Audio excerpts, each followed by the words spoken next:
అంటే మీరు కూడా అమరావతి, ఆంధ్ర రాజధాని అమరావతి పైన మీరు కూడా ఒక పుస్తకం రాశారు. ఆంధ్రుల రాజధాని అమరావతిని, అమరావతిగా రాజధానిని బలవంతంగా రుద్దుతున్నారు ప్రజలపై అని కొందరి వాదన. లేదు అమరావతి ముద్దు, ఆంధ్రుల రాజధాని అమరావతి ముద్దు అని కొంతమంది అంటున్నారు. ఈ రెండిట్లో మీరు రెండో దానికి కట్టుబడి ఉన్నట్లున్నారు. ఎందుకు మీరు అమరావతి ముద్దు అని అంటున్నారంటే ఏం చెప్తారు? ఫస్ట్ పాయింట్ ఏంటంటే ఏది ముద్దు కాదు, అదేవిధంగా బలవంతంగా రుద్దకూడదు. ఓకే. ప్రత్యేకంగా ముద్దే ఉంది, మన రాష్ట్రానికి ఏది అవసరమో అది చేయాలంతే. ఓకే. పాయింట్ ఏమిటంటే 10 సంవత్సరాలు అయిపోయింది అమరావతి నుంచి రాజధాని నుంచి అనుకోని అయిపోయింది కదా. 10 సంవత్సరాలు సంవత్సరాల్లో ఉన్నాం. అయిపోయింది. 2015లో తీర్మానం జరిగింది అసెంబ్లీలో. అమరావతికి సంబంధించి ఏదైనా విమర్శలు, అభ్యంతరాలు ఏమైనా ఉంటే ఆనాడే ఉండాలి. ఒకసారి అయిపోయిన తర్వాత, పెళ్లికి ముందే ఉండాలి. పెళ్ళి అయిపోయిన తర్వాత మళ్ళీ మొదలు పెట్టకూడదు వ్యవహారం అంతా. ఆనాడు ప్రతిపక్ష పార్టీ అంటే ప్రజల్లో రకరకాల అభిప్రాయాలు ఉండొచ్చు, కానీ మనకి అసెంబ్లీలో కదా ఫైనల్గా డిసైడ్ అయ్యేది. అధికార పార్టీ పెట్టింది అమరావతి అని. ప్రతిపక్షంగా ఉన్నటువంటి అప్పటి వైసీపీ నాయకుడు జగన్మోహన్ రెడ్డి గారు అసెంబ్లీలో ఇంకొంచెం ఎక్కువ చెప్పాడు అమరావతి గురించి. 30,000 ఎకరాలు ఉండాలి, నీళ్లు ఉండాలి అని ఆయనే చెప్పాడు.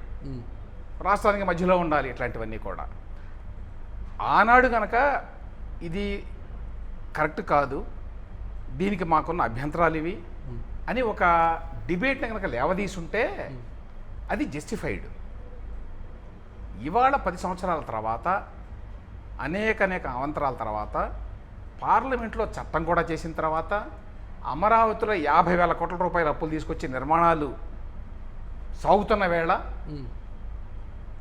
ఇంకొక ఇంపార్టెంట్ పాయింట్, ఇవాళ అమరావతిలో దాదాపు 8 సంవత్సరాల నుంచి ఆంధ్రప్రదేశ్ ప్రభుత్వం నడుస్తోంది. మర్చిపోవద్దు అది. ఆంధ్రప్రదేశ్ ప్రభుత్వాన్ని ఆ చంద్రబాబు నాయుడు గారి కూటమి ప్రభుత్వమే కాదు అప్పట్లో, తర్వాత వచ్చిన జగన్మోహన్ రెడ్డి గారి ప్రభుత్వం కూడా అక్కడి నుంచే నడిపింది. ఓకే. ఇప్పుడు అమరావతి గురించి మాట్లాడినప్పుడు నాకు అర్థం కాదు, ఎప్పుడు జగన్మోహన్ రెడ్డి గారు ఎక్కడి నుంచి నడిపారు? ఏ సెక్రటేరియట్, ఏ హైకోర్టు? అమరావతే కదా. మా ముఖ్యమంత్రి గారి ఆఫీసు, మంత్రుల ఆఫీసులు ఎక్కడ ఉన్నాయి? బొత్స గారు ఎక్కడ కూర్చున్నారు?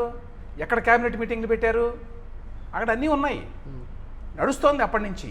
కాబట్టి కొత్తగా దీని గురించి చర్చ చేయాల్సిన అంశం కాదు ఇది. నెంబర్ 1 నా పాయింట్. నెంబర్ 2, ఇక అయిపోయిందా అమరావతి గురించి ఏం మాట్లాడడానికి లేదా అని అంటే కాదు. అమరావతి గురించి మీరు ఏం మాట్లాడొచ్చేవాళ్ళ అంటే, నిర్మాణం జరుగుతోంది, భారీ ఎత్తున నిర్మాణాలు చేస్తున్నారు. కొంతమంది ఇంత భారీ ఎత్తున ఉండకూడదు అంటారు, ఇంత భారీ ఎత్తున అవసరం అంటారు. అవన్నీ లెజిటిమేట్ క్రిటిసిజం. అది ఆ రకమైన విమర్శలు చేయొచ్చు. ఇంత పెద్దది ఎందుకు, ఇంత డబ్బు ఖర్చు ఎందుకు, లేకపోతే ఈ మధ్య 2వ దశ 3వ దశ అంటున్నారు ముఖ్యమంత్రి గారు. 2వ దశ 3వ దశ అవసరమా, ఇంత పెద్దది అవసరమా, లాంటి విమర్శలు చేయొచ్చు.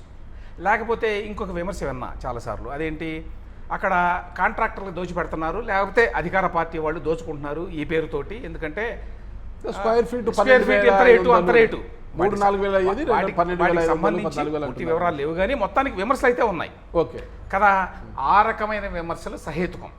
అంతేగాని ఇప్పుడు మళ్ళీ కొత్తగా అసలు పెళ్ళే చేసి ఉండాల్సిందా అని ఇప్పుడు ప్రశ్నిస్తే, పెళ్ళి అయిపోయింది, పిల్లలు కూడా పుడుతున్నారు ఇప్పుడు అది కాదు. ఇద్దరు భార్యాభర్తలు సక్రమంగా ఉన్నారా, పెళ్లి సక్రమంగా ఉందా, సమంజసంగా ఉందా అనే వ్యవహారాల గురించి మాట్లాడాలి. కానీ ఇప్పుడు కొత్తగా అసలు అమరావతి అవసరమా, అమరావతి కాదు ఇది ప్రత్యామ్నాయం, ఇది కాదు అది ప్రత్యామ్నాయం అని ఇప్పుడు మాట్లాడడం అది కరెక్ట్ కాదు. అమరావతి అనేది తెలుగుదేశం పార్టీ సృష్టి అంటారు కదా, అక్కడ అమరావతి ఎక్కడ ఉంది? అమరావతి అనేది వాళ్ళు క్రియేట్ చేసేదే కదా అంటున్నారు కదా. అవి పొలిటికల్ విమర్శలు, అట్లాంటివన్నీ. భ్రమరావతి అన్నారు ఒకళ్ళు, రకరకాల విమర్శలు చేశారు. కానీ పాయింట్ ఏమిటంటే, భ్రమరావతి అంటే అర్థం ఏంటి? అక్కడేమీ లేదని కదా. అక్కడేమీ లేదా? ఇప్పుడే చెప్పాను మీకు. ప్రభుత్వం ఎక్కడి నుంచి నడుస్తోంది? అమరావతి నుంచి. మరి ఎట్లా నడుస్తుంది? గాలిలో నడుస్తుందా? సెక్రటేరియట్ ఎంప్లాయీస్ ఎక్కడి నుంచి పనిచేస్తున్నారు? మంత్రులు ఎక్కడ క్యాబినెట్ మీటింగ్ పెట్టుకుంటున్నారు? హైకోర్టు వారు ఎక్కడి నుంచి తీర్పులు ఇస్తున్నారు? ఆల్రెడీ ఉన్నది అక్కడ. అంటే నేనే అన్ని మాట్లాడేస్తున్నాను. పురుషోత్తమ రెడ్డి గారు మాట్లాడాలి అంటే చాలా పాయింట్స్ చెప్పొచ్చు నేను కంటిన్యూస్గా. ఇప్పుడు ఆల్రెడీ పార్లమెంట్లో చట్టం కూడా అయ్యి లేటెస్ట్గా మ్యాప్లు కూడా వచ్చినాయి చూసారా? గవర్నమెంట్ ఆఫ్ ఇండియా మ్యాప్స్ కూడా వచ్చినాయి, ఆంధ్రప్రదేశ్ రాజధాని అమరావతి. ఇప్పుడు దాని గురించి చర్చ పెట్టడం అనేది అవివేకం అనేది నా అభిప్రాయం. ఓకే, మీరు చెప్పండి పురుషోత్తం రెడ్డి గారు. అసలుకి ఆల్రెడీ పెళ్ళి అయిపోయింది, ఇంకా పిల్లలు కూడా పుడతారు, ఇంకా రెడీగా ఉంది పిల్లలు పుట్టడానికి. మరి ఇలాంటి సందర్భంలో ఈ చర్చ చేయడం అవివేకము అనేది కందుల రమేష్ గారు అన్న విషయం మీరు అన్నారు కదా. అసలుకి మాట్లాడి ఉంటే ఆ రోజే 2014 అసెంబ్లీలో రాజధాని అంశంపై తీర్మానం పెట్టాల్సి వచ్చినప్పుడే, చర్చ జరిగినప్పుడే మాట్లాడి ఉండాలి, ఇలా ఉంటే ఇలా బాగుంటుంది అనేసి. ఆ రోజు ఓకే, అంతకన్నా ఎక్కువ చెప్పాడు జగన్మోహన్ రెడ్డి గారు. మళ్ళీ ఈరోజు ఇలా మాట మారుస్తున్నారని ఆయన అంటున్నారు. సరే, మీరేమో ఇప్పుడు మాట మారుస్తూ వైసీపీ ప్రభుత్వం, వైసీపీ ప్రతిపక్ష పార్టీ అయిన వైసీపీ మావిగాని అంటుంటే మీరు కూడా దాన్ని బలపరుస్తున్నారు. ఇప్పుడు ఎందుకు అంటున్నారు? అసలుకి ఆల్రెడీ పిల్లలు పుట్టడానికి రెడీగా ఉన్న దాన్ని తీసేసి మావిగాని ఎందుకు అంటున్నారంటే ఏమంటారు? నాగరాజు గారు, ఫస్ట్ ఆఫ్ ఆల్ ధన్యవాదాలు ఒక మంచి సబ్జెక్ట్ని టేకప్ చేసినందుకు.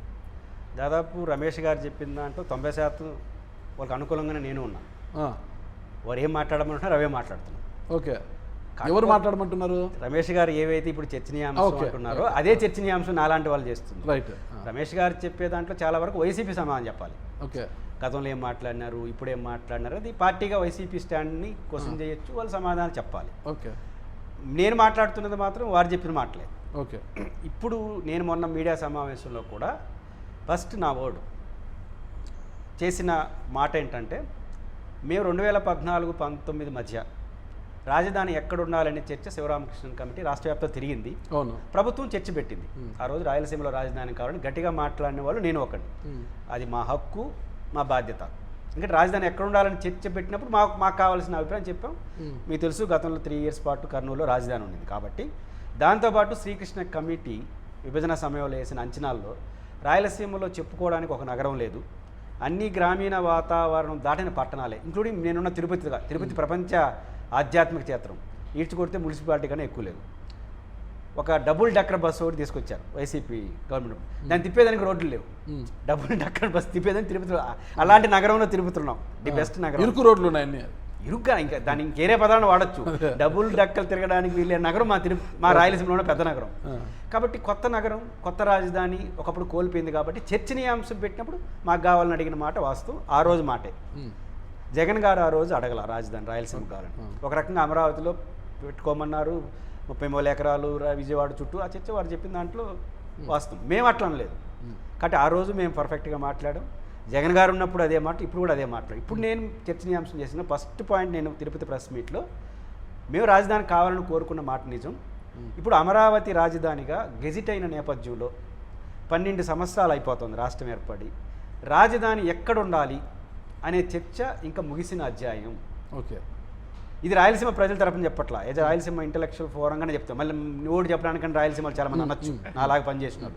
నా వ్యక్తిగత అభిప్రాయం, రాజధాని ఎక్కడ ఉండాలనే ప్రశ్న ముగిసింది. ఇప్పుడు జరగాల్సిన చర్చ ఎలాంటి నగరం నిర్మించుకోవాలి, ఏ రూపంలో నిర్మించుకోవాలి, రాజధాని వేరు, రాజధాని పేరుతో కొత్త నగర నిర్మాణం వేరు. ఓకే, రెండు కలపకూడదని నా అభిప్రాయం. నేను మాట్లాడుతున్నది రాజధాని పైన కాదు, ఎలాంటి నగరం కావాలి, ఆ నగరానికి మనకు ఎంత కెపాసిటీ ఉంది, ఒకవేళ నగరం నిర్మించినా అది సస్టైనబుల్ అవుతుందా, విజయవాడ గుంటూరు లాంటి నగరాలున్న ప్రాంతంలో దానితో సంబంధం లేని ఒక కొత్త నగరం సాధ్యమా.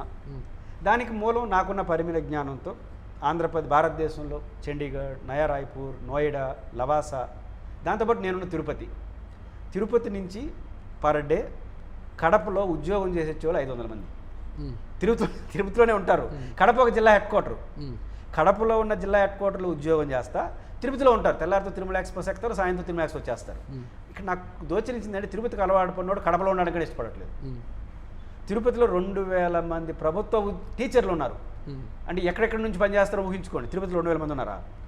అప్ టు పీలేరు, శ్రీకాళహస్తి, సత్యవంతులు ఉన్నారు. అంటే ఒక నగరానికి అలవాటు పడిన వాళ్ళు కొత్త నగరంలో ఉండడానికి ఇష్టపడలేని వాతావరణంలో మరో కొత్త నగరం సాధ్యమా? అంటే నేను అమరావతి డిజైన్ గురించి మాట్లాడుతున్నాను. ఓకే, అమరావతి డిజైన్ గురించి నా చర్చ. రాజధాని వేరు, నగర నిర్మాణం వేరు అంటే రెండు ఒకటే కదా. నగరం నిర్మిస్తేనే రాజధాని ఏర్పాటు అవుతుంది కదా. అట్లా కదా. రాజధాని అంటే నా దృష్టిలో రాజధాని పరిపాలనా కేంద్రానికి కావాల్సినటువంటి వ్యవస్థలు, హైకోర్టు కావచ్చు, సెక్రటేరియట్ కావచ్చు, అసెంబ్లీ, ఎమ్మెల్యే క్వార్టర్స్, ఇవన్నీ. దీనికి నగరమే అవసరం లేదు. ఎంత పెద్ద నగరం? ఇప్పుడు ఆస్ట్రేలియా రాజధాని కన్బెరా ఉంది, తిరుపతి జనాభాతో సమానంగా ఉంది. గాంధీనగర్ ఉంది, ఎంత ఉంది? ఇవన్నీ ఉన్నాయి. అంటే నగరాన్ని నిర్మించుకొని రాజధాని పెట్టాల్సిన అవసరం, రాజధాని పెట్టుకొని కొనసాగించవచ్చు. అంటే రాష్ట్ర ప్రభుత్వం దేశంలో నెంబర్ 1 సిటీ, ప్రపంచంలో టాప్ 5 అంటే హైదరాబాద్ తరహా ఇట్లాంటివి అంటే ఇది సాధ్యం కాకపోవచ్చు ఆంధ్రప్రదేశ్కి. ఆ డిజైన్ గురించి నేను చర్చ పెడుతున్నాను తప్ప రాజధానిలో మార్పులు, రాజధాని మారాలనే చర్చ మా వైపు